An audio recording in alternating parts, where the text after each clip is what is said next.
Welcome back. Today, we're diving into something we all deal with, our emotions. We're going to explore a really timeless, faith-based framework for understanding that often chaotic world inside our heads and hearts, and how a tradition that's thousands of years old can give us a surprisingly practical guide. So, let's just start with a question I think we've all asked ourselves at some point. Why are our emotions so incredibly hard to control? You know how it is? One minute you're feeling great, the next you're frustrated, or suddenly you're hit with this wave of sadness. It can really feel like we're just passengers on an emotional roller coaster and we can't get off of.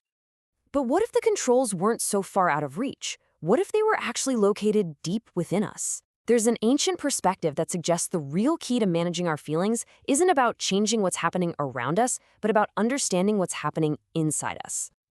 And that brings us to the foundational concept for this entire approach. Seriously, it all begins with one single crucial principle: knowing yourself. That principle is called marifatun nafs.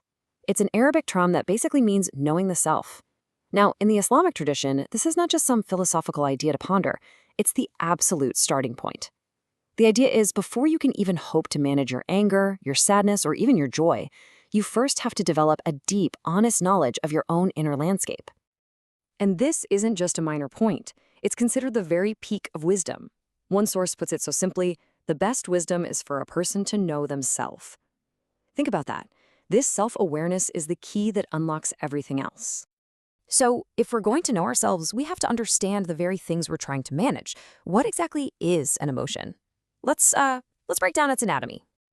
Okay, so any emotion you feel, literally any of them, can be broken down into three parts. First, there's the subjective experience. That's the personal feeling itself, like feeling nervous. Second, you've got the physiological response. That's your body's reaction, like a racing heart. And third, there's the behavioral response, what you actually do, like fidgeting or pacing. Every single emotion leaves these three fingerprints. And this framework really highlights why that self-knowledge is so crucial.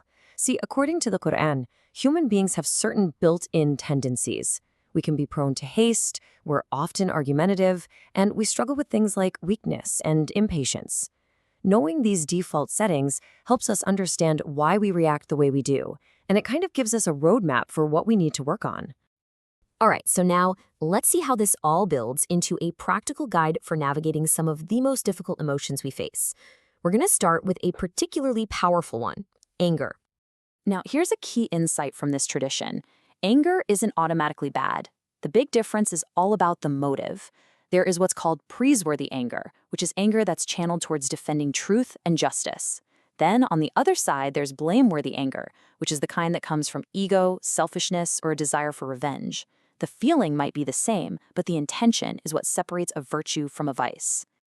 So what do you do when you feel that blameworthy anger rising up? Well, the Prophet's teachings offer 4 really clear practical steps. First, you verbally seek refuge in God. Second, just be silent. Stop the flow of angry words before they start. Third, physically change your position. If you're standing, sit down. If you're sitting, lie down.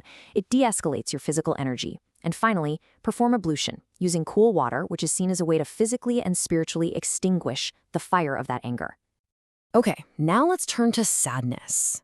A really common misconception is that deep faith means you should never feel grief. But this tradition teaches the exact opposite. Sadness is a natural, totally valid part of being human, something even the prophets felt profoundly. When his young son, Ibrahim, passed away, the Prophet Muhammad didn't suppress his sorrow. He acknowledged it completely, saying, "The eye sheds tears and the heart is grieved.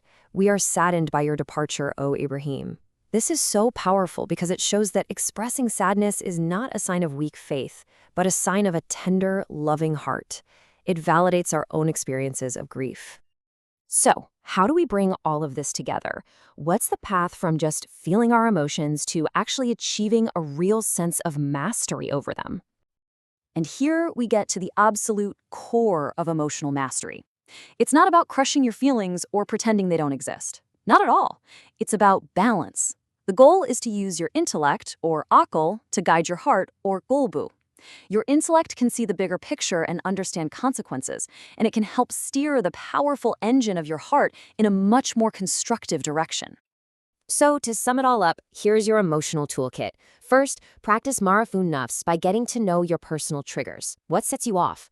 Second, use your intellect, your akal, to think through the consequences of your emotional reactions. Third, you've got to nourish your heart, your kolbu, through spiritual practices that bring it peace. And finally, when you're in the heat of the moment, apply that practical, prophetic guidance we just talked about.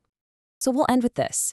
If knowing yourself really is the first step, what is one thing, one emotion, one reaction, one inner tendency that you will commit to paying just a little closer attention to in yourself, starting today? The whole journey to mastery really does begin with that single, honest observation.